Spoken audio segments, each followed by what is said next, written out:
Viewers, welcome back on my channel. तो आज की वीडियो में हम कवर करेंगे क्लास 6 पॉलिटिकल साइंस यूनिट, जिसका नेम है सरकार क्या है।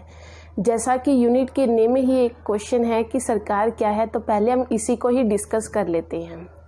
कुछ लोगों का ऐसा समूह है जो जनता के द्वारा डायरेक्ट और इनडायरेक्ट से चुने जाते हैं, जो देश की सीमाओं की रक्षा करते हैं, देश के लिए नियम बनाते हैं, निर्णय लेते हैं, कानून बनाते हैं और उन कानूनों को लागू भी करते। इस तरह से काम करने वाले इस लोगों के समूह को ही सरकार कहा जाता है। अब क्या सरकार देश के लिए जरूरी होती है? क्वेश्चन नेक्स्ट ये खड़ा होता है। जी हाँ, इस तरह से देश के शासन को चलाने के लिए कुछ नियम बनाने पड़ते हैं, कुछ निर्णय लेने पड़ते हैं, कुछ कानून बनाने पड़ते हैं। तो इन सब के लिए सरकार का होना काफ़ी ज़रूरी होता है। तो किस तरह से काम करती है ये सरकार? ये जो सरकार होती है वो देश की सीमाओं की रक्षा करती है, दूसरे देशों के साथ शांति में संबंध बना के रखती है, देश के लोगों की ज़रूरतों का ध्यान रखती है। प्लस में अगर कोई विवाद हो जाता है तो उसके लिए लोग न्यायालय में अपील कर सकते हैं, जो कि सरकार का ही एक अंग है। अगर किसी प्रकार की प्राकृतिक आपदा देश में आती है तो पीड़ितों के लिए राहत पहुंचाने का काम भी सरकार का ही होता है। इसके अलावा बहुत सारी ऐसी सरकारी योजनाएं चलाई जाती हैं जो सरकार लोगों के हित के लिए ही चलाती है। इसके अलावा सरकारी भवनों का निर्माण है, उनका रख रखाव है, ये सब कुछ सरकार के द्वारा ही किया जाता है। सड़कों का निर्माण है, पुलों का निर्माण है, काफ़ी तरह के ये जो काम है ये सभी सरकार के द्वारा ही किए जाते हैं। तो इसलिए देश के शासन को एक सुचारू रूप से चलाने के लिए जो सरकार है काफ़ी महत्वपूर्ण रोल निभाती है। तो ये जो सरकार होती है ये काफ़ी स्तरों पे काम करती है। जैसे कि हमने पहले भी पढ़ा कि स्थानीय स्तर पर भी सरकार होती है।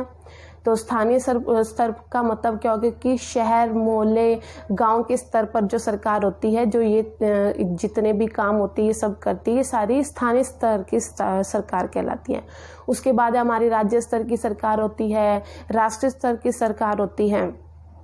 तो अब हम देखेंगे कि हमारा जो भारत है उसमें किस तरह की सरकार है। हमारे देश में एक लोकतांत्रिक सरकार है।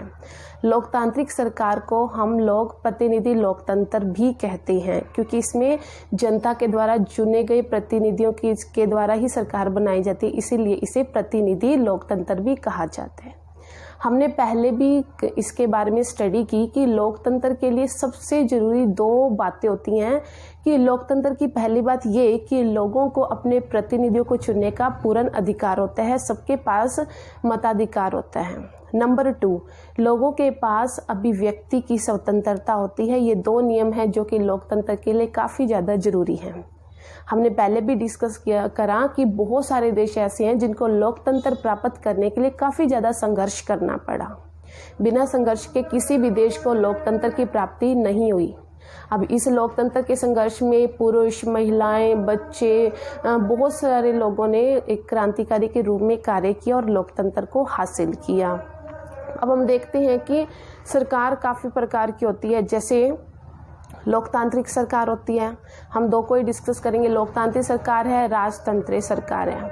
अब लोकतांत्रिक सरकार का मतलब हमें पता ही है, जिसमें जनता प्रतिनिधियों को चुनती है, जिसमें लोगों का ही शासन होता है और लोगों को हर तरह की अभिव्यक्ति होती है। और जो सरकार बनाई जाती है जनता द्वारा, वो लोगों के प्रति जवाबदेह होती है। उस सरकार को जनता को जवाब देना होता है हर एक बात का। लेकिन जो राजतंत्र होता है उसमें राजा रानी इनका ही राज होता है और इन्हें जनता को किसी प्रकार के नियम के लिए किसी तरह की जवाबदेही नहीं होती है।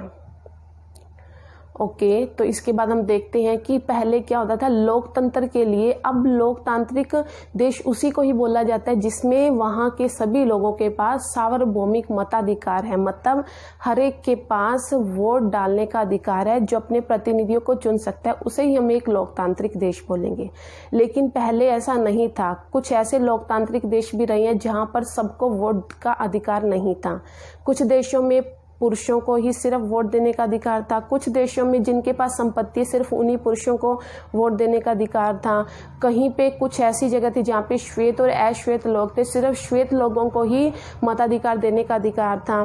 तो कुछ ऐसे देश भी थे जहाँ गरीब अमीर में भेदभाव करके सिर्फ अमीर लोगों को ही वोट देने का अधिकार था। तो इसके लिए काफ़ी ज़्यादा संघर्ष किए और इसके लिए महिलाओं ने भी काफ़ी ज़्यादा संघर्ष किए। उनकी मांग थी कि हमें भी वोट देने का अधिकार दिया जाए। तो इस तरह से महिलाओं ने आंदोलन करना शुरू कर दिया, जिसे महिला मताधिकार आंदोलन भी कहा जाता है और जिसे इंग्लिश में हम सफ्रेज भी बोलते हैं, जिसका मतलब है वोट का अधिकार। जब प्रथम युद्ध में पुरुष काफ़ी ज़्यादा लड़ाई में काफ़ी ज़्यादा उनका योगदान था, तो महिलाओं को पुरुषों के काम करने पड़े। तो हुआ क्या, जो रूढ़िवादी लोग थे, महिलाओं के द्वारा पुरुषों के किए जाने वाले इस तरह के काम जो पुरुष किया करते थे वो महिलाएं काम संभाल रही थी। तो रूढ़िवादी लोगों की इस तरह से सोच बदल गई। उन्होंने सोचा कि महिलाएं भी इस तरह के अच्छे फैसले लेने में काफ़ी ज़्यादा लायक हैं, तो उन्हें भी मताधिकार दिया जाना चाहिए। इस तरह से जो महिलाओं द्वारा आंदोलन किए गए उसमें उन्हें सफलता मिली और उन्हें सब महिलाओं को मताधिकार का अधिकार मिल चुका था। अमेरिका ने 1920 में महिलाओं को मत देने का अधिकार दिया और इंग्लैंड ने 1928 के अंदर। तो इस तरह से लोकतंत्र काफ़ी ज़्यादा संघर्षों के बाद ही स्थापित हो पाया। आई होप कि आपको ये वीडियो बहुत अच्छे से क्लियर हो चुकी होगी। जल्द मिलते हैं एक नई वीडियो के साथ। Thank you so much.